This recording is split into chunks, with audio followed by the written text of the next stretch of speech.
नमस्कार दोस्तों, फिर से स्वागत करता हूं आपका। पिछली क्लास में हमने आवेश के बारे में पढ़ा था।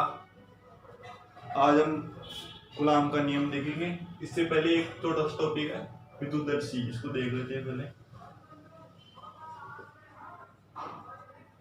विद्युतदर्शी विद्युतदर्शी क्या काम होता है? विद्युतदर्शी आवेश का परिमाण और आवेश की प्रकृति ज्ञात करने का काम होता है। आवेश की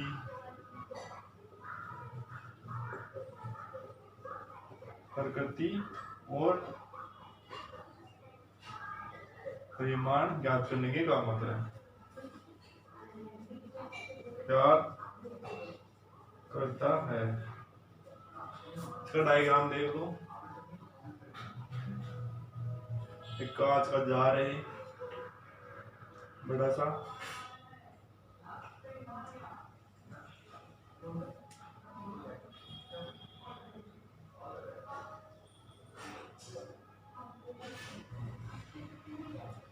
इसमें एक धातु की छड़ लगी हुई है।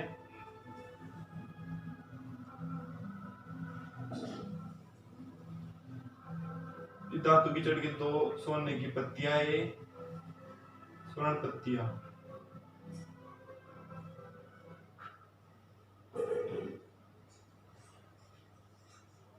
इधर इन दोनों टिन की धातु चिपकी हुई है, यहाँ पे टिन लगी हुई है।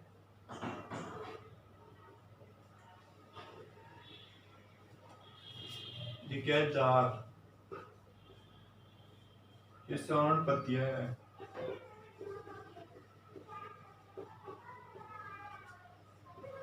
ये क्या है? टिन धातु की बनी हुई है। और ये क्या है? धातु की छड़।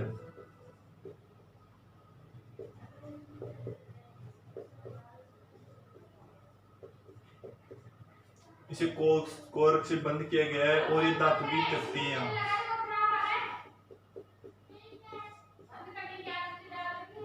धातु की चकती, ठीक है। ये काम किससे करता है? जब इसके पास किसी आवेश से आवेशित को छड़ लेते हैं, यहाँ जैसे पॉजिटिव आवेश से आवेशित छड़ लाते हैं, पॉजिटिव आवेश से आवेशित छड़ है, तो ये पॉजिटिव आवेश धीरे धीरे इसके अंदर प्रवेश कर जाएगा। इधर जाता संपर्क द्वारा सोने की पत्तियों में भी पॉजिटिव आवेश आ जाएगा। पत्तियों में दोनों में पॉजिटिव आवेश आ गया तो प्रेरण द्वारा इस टिन धातु की पत्तियां है ना, इनमें नेगेटिव आवेश आ जाएगा। कौन सा आवेश आ जाएगा? नेगेटिव आवेश।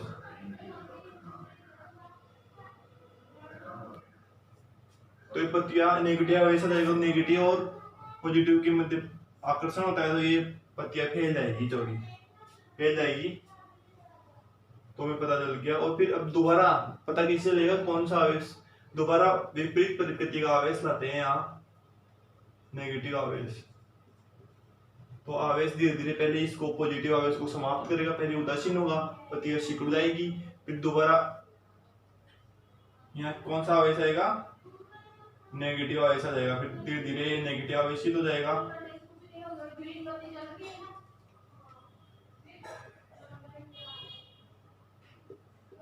नेगेटिव आवेश, नेगेटिव और नेगेटिव के मध्य प्रतिकर्षण होता है, तो ये पत्तियां वापस सिकुड़ जाएगी। तो पता चल गया कि ये विपरीत प्रकृति का आवेश है। यदि उसी पॉजिटिव आवेश ही होता है यहाँ पे, तो पॉजिटिव आवेश और ज्यादा होता तो और ज्यादा आकर्षण होता है इनके मध्य, तो पत्तियां और ज्यादा फैल जाती। इस प्रकार विद्युतदर्शी काम करता है, ठीक है।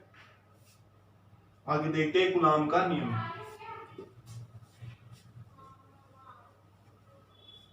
कूलॉम का नियम क्या है? दो बिंदु आवेशों के मध्य लगने वाला आकर्षण एवं प्रतिकर्षण बल बिंदु आवेशों की गुणनफल की समानुपाती एवं उनकी दूरी के वर्ग के व्युत्क्रमानुपाती होता है।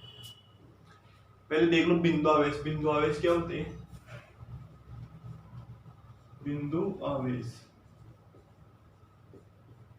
तो आवेश है, उनकी त्रिज्या या उनका व्यास उनकी दोनों के बीच की दूरी से बहुत कम हो। ये दो आवेश है, इनका ये व्यास है और इनके बीच की दूरी क्या है, r. R is greater than a. R का मान ए से बहुत ज्यादा हो, इसे बिंदु आवेश कहते हैं। यानी कि इनकी त्रिज्या या व्यास का मान बहुत कम हो आर की तुलना में, इनके बीच की दूरी की तुलना में। अब देखते हैं कूलाम का नियम। कूलाम का नियम क्या है? कूलाम का नियम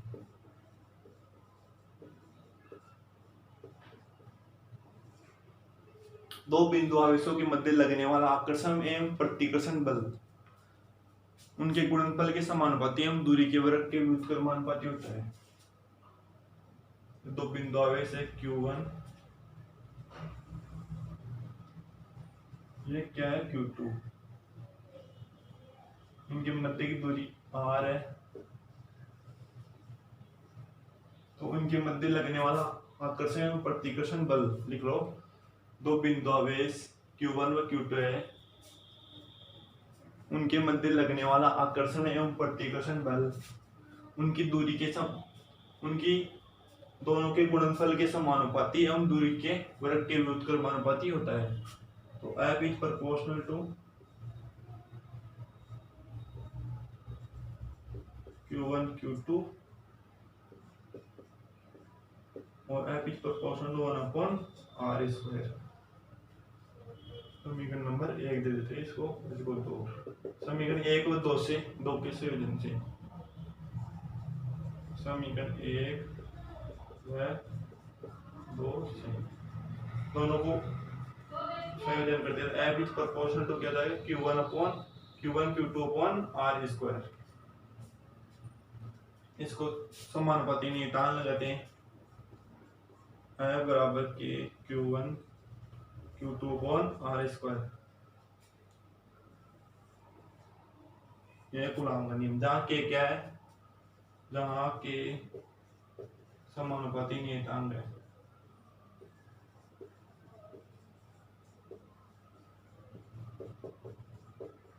जिसका मान के बराबर 9 × 10⁹ इसका मात्रक देखते हैं तो क्या मात्रक कैसे निकालते हैं, इसका के का मान निकालते, के बराबर इधर गुणा लेगा F × r² Q1 Q2। मात्रक क्या जाएगा, के का मान न्यूटन × मीटर स्क्वायर प्रति कूलाम स्क्वायर। इस प्रकार इसका मात्रक निकाल लेते हैं, लिख लो इतना। और के का मान क्या होता है, इधर लिख लो, के बराबर 1/4 pi epsilon not. Epsilon not का मान क्या होता है, जहां एप्सिलॉन नॉट बराबर 8.85 × 10⁻⁻20 12। इसका मात्रक क्या हो जाएगा, coulomb square upon newton × metre square, जिसे निर्वात की विद्युतशीलता कहते हैं। निर्वात की विद्युतशीलता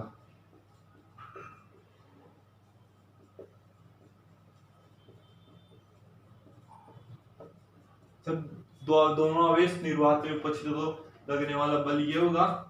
और के का मान क्या जाएगा 1/4 पाई एप्सिलॉन नॉट।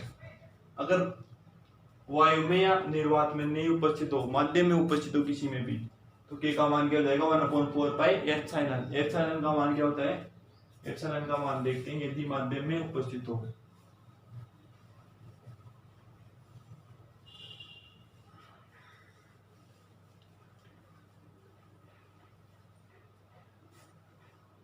दोनों आवेश किस में उपस्थित हो, जब दोनों आवेश माध्यम में उपस्थित हो, तो के बराबर 1/4 पाई एप्सिलॉन। जहां एप्सिलॉन माध्यम की विद्युतशीलता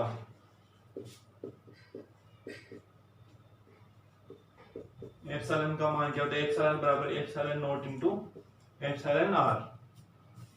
एप्सिलॉन आर को क्या कहते हैं? परावैद्युतांक। परावैद्युतांक क्या होता है? जहां एप्सिलॉन बराबर परावैद्युतांक।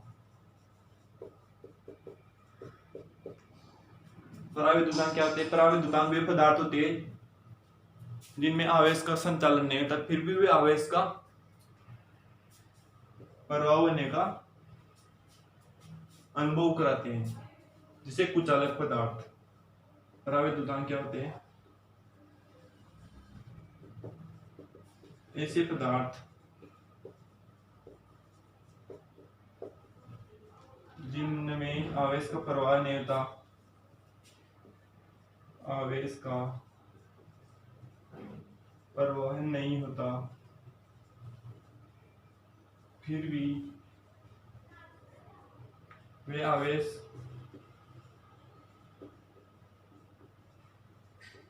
प्रवाह का अनुभव कराते हैं। ठीक है, जैसे कुचालक पदार्थ।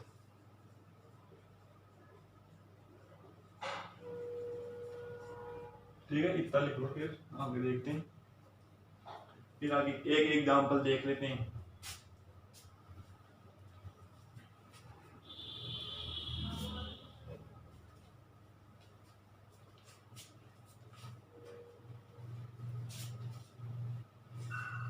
दो आवेश Q1 बराबर, एग्जाम्पल देख लो। जैसे Q1 का मान लेते हैं, Q1 बराबर 8 इंटू 10 की घात 8 कूलम, और Q2 का मान 3 इंटू 10 की घात 5 कूलम, और इनके बीच की दूरी क्या है? R बराबर 3 सेंटीमीटर। तो बल ज्ञात करना है। बल बराबर के Q1 Q2 upon R square. के का मान क्या है? 1 अपॉन 4 पाई एप्सिलॉन नॉट। इसका मान ही लिख लो। के का मान क्या है? के बराबर 9 into 10 to the power 9 into 10 की घात 9। Q1 का मान क्या है? 8 इंटू 10 की घात 8। Q2 का मान क्या है? 3 इंटू 10 की घात 5 अपॉन R का मान क्या है? सेंटीमीटर में, तो इसको मीटर में चेंज कर दे दो। 10 की घात 2 से -2 से गुणा तो है 3 इंटू 10 की घात -2 का स्क्वायर, है ना। ये क्या हो जाएगा? सोल्व कर लेते हैं इसको। ये हो जाएगा 9 इंटू 10 की घात -4। 9 से 9 कैंसिल, 9 से 9 कैंसिल हो गया। 10 की घात -4 के ऊपर प्लस की हो जाएगी, तो यहाँ क्या हो जाएगी? 9 घात हो जाएगी। 9 दूनी 18, 18 8 कितने होगी? 26, 8 24 बराबर 24 इंटू 10 की घात 26 न्यूटन। इसका मान आ गया। ठीक है, तो लिख लो। फिर आगे देखते हैं कूलाम के नियम का सदिश निरूपण।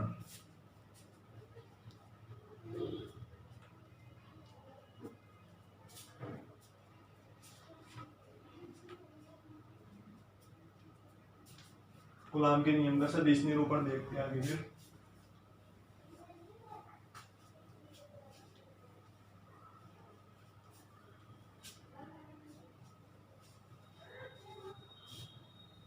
कोई दो बिंदु आवेश लेते हैं जिनके मध्य की दूरी R1 व R2 है।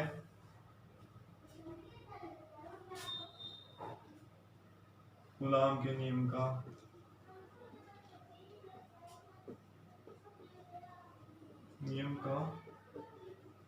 सदिश निरूपण। सदिश निरूपण करने के लिए किसकी आवश्यकता होगी? 3D की आवश्यकता होगी। तो ये x अक्ष, ये y अक्ष, ये z अक्ष मान लो इधर। फिर मूल बिंदु दो आवेश जिनके मध्य की दूरी R1 व R2 है। जिनकी मध्य की दूरी नहीं, जिनकी दूरियां R1 व R2 है, R1 व R2 है,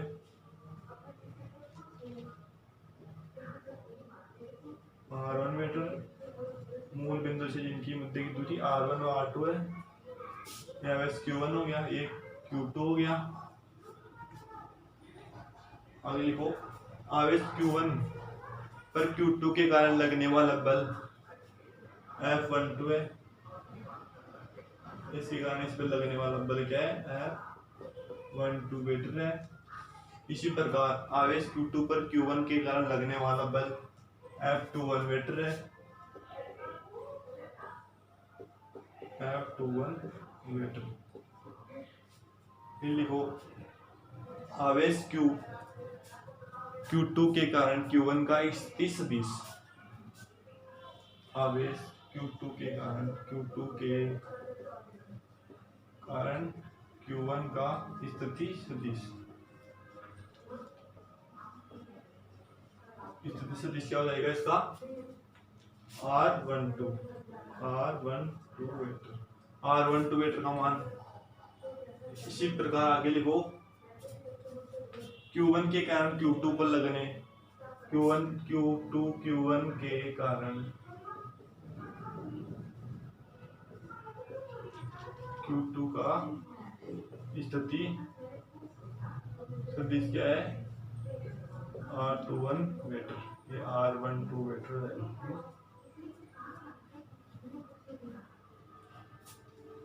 इनका मान देख लेते हैं,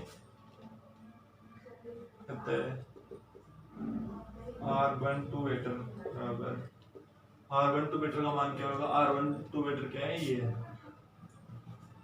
R21 वेक्टर। त्रिभुज के नियम से जानते हैं कि दो एक ही तरफ जाने वाले दो सदिशों का योग विपरीत सदिशों के योग के बराबर, विपरीत आने वाले सदिश के, ये दोनों एक ही तरफ जा रहे हैं ना, तो इसके विपरीत सदिश कौन सा आ रहा है, ये इसके योग के बराबर होगा। R1 वेक्टर बराबर R2 vector plus R12 vector, R12 vector का मान क्या हो गया, R1 vector minus R2 vector. तो यहाँ क्या लिख लो, R1 vector minus R2 vector.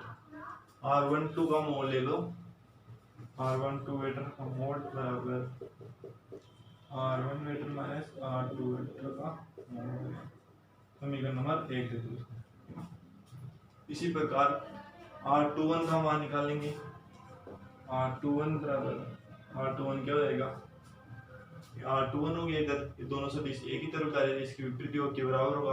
R2 बराबर R2 वेक्टर बराबर R21 vector plus R1 vector.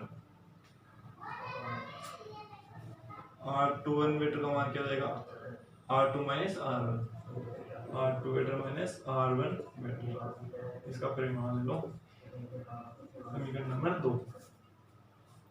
आगे लिख दो, बल निकालते हैं दोनों के मुद्दे, आवेश Q1 पर Q2 के कारण लगने वाला बल,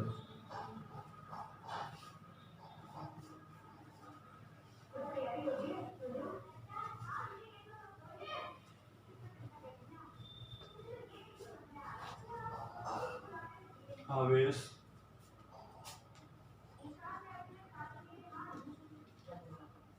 Q1 पर Q2 के कारण बल, 1 वेक्टर बराबर जानते सूत्र से कूलॉम के नियम से K Q1 Q2 upon R square. तो क्या जाएगा, F12 वेक्टर, यहाँ 12 वेक्टर का स्क्वायर आ जाएगा, डॉट 12 वेक्टर 12 K, ठीक है।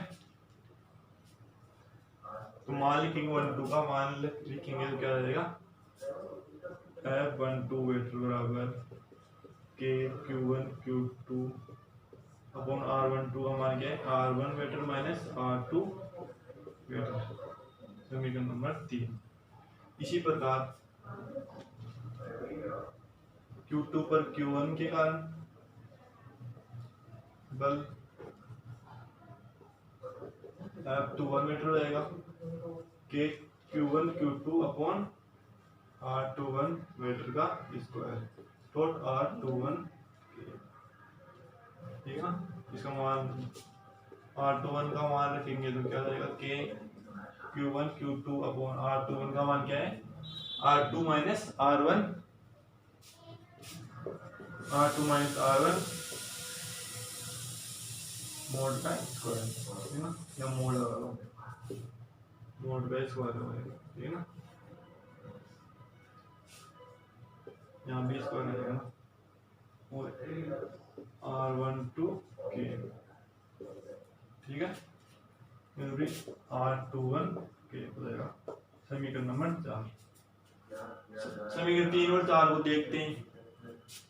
R12 R21 दोनों एक ही दूरी है, जैसे ये कि R1 होगी या R2 होगी, ये Q1 Q2 ये R12 R21, R12 और R21 दोनों एक ही तो दूरी है, दोनों का परिमाण तो समान है लेकिन दिशा विपरीत है इनकी, तो यह माइनस आ जाएगा किसी एक में, और इसका मान निकाल दे तो मोड में कैसे प्लस 2 माइनस 1 करो, तो ऐसे 1 माइनस 2 करो, दोनों का मान बराबर आता है। तो हम कह सकते हैं कि F12 वेक्टर बराबर माइनस F21 वेक्टर आता है। समीकरण 3 में 4 से F12 वेक्टर बराबर माइनस F21 वेक्टर कैसे हुआ, दोनों बराबर है, F12 वेक्टर माइनस F बराबर R21 वेक्टर, दोनों को दिशा विपरीत है ना, दोनों दूरियां तो बराबर है, और इनका मान वैसे ही बराबर होगा क्योंकि मोड लगा हुआ है इनमें। फिर भी आगे इसको हल करते हैं, देखो 3 और 4 को आगे हल करने पर समीकरण 3 व 4 को हल करने पर सिद्ध करेंगे इसको पूरा। समीकरण 3 व 4 को हल करने पर समीकरण 3 क्या था, F12 वेक्टर बराबर K Q1 Q2 upon R1 minus R2 का परिमाण का square R12 K। R12 K क्या लिख सकते हैं, हम जानते हैं A K बराबर A vector upon A vector का परिमाण, तो इसको क्या लिख देंगे, K Q1 Q upon R1 vector minus R vector, इसको क्या लिखेंगे R12 अपॉन R12 का परिमाण, R12 का मान क्या है, R1 माइनस R2, तो ये क्यूब हो जाएगा, यहाँ स्क्वायर है ना, F12 वेक्टर बराबर क्यूब हो जाएगा ना, यहाँ K Q1 Q2 upon R1 vector minus R2 vector का क्यूब, और ये इधर क्या जाएगा R1 माइनस R2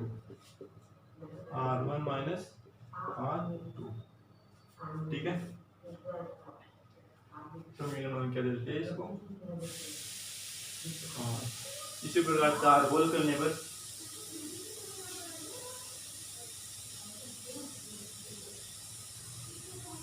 समीकरण 4 क्या था, F21 वेक्टर बराबर K Q1 Q2 upon R2 minus R1 का स्क्वायर R21 K का मान लिखेंगे,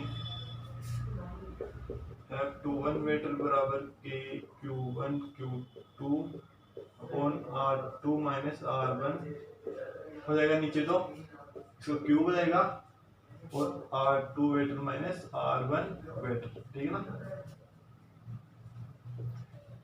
तो इसको आगे हल करते, R2 वेक्टर इधर क्या है, R2 वेक्टर माइनस R1 है, इधर R1 माइनस R2 है, तो इसमें से माइनस कॉमन ले लेते हैं, F21 वेक्टर बराबर minus K Q1 Q2 upon R2 vector minus R1 vector का whole cube r1 vector minus r2 vector, ये दोनों बराबर हो गए कैसे? समीकरण 5 वह से बराबर है f12 वेक्टर बराबर माइनस f21 वेक्टर, क्योंकि ये दोनों बराबर होगी, ये दोनों क्या है परिमाण में दोनों संख्या समान होती है वैसे भी। तो ये कूलॉम का नियम का सदिश निरूपण हो गया। तो लिखो नीचे, दो बिंदु आवेशों के मध्य लगने वाला आकर्षण एवं प्रतिकर्षण बल परिमाण में तो समान होता है, तो अलग अलग बिंदु आवेश लेकिन उनकी दिशा विपरीत होती है। परिमाण में तो समान होता है लेकिन दिशा विपरीत लगती है, आपस में विपरीत दिशा में लगता है। ठीक है।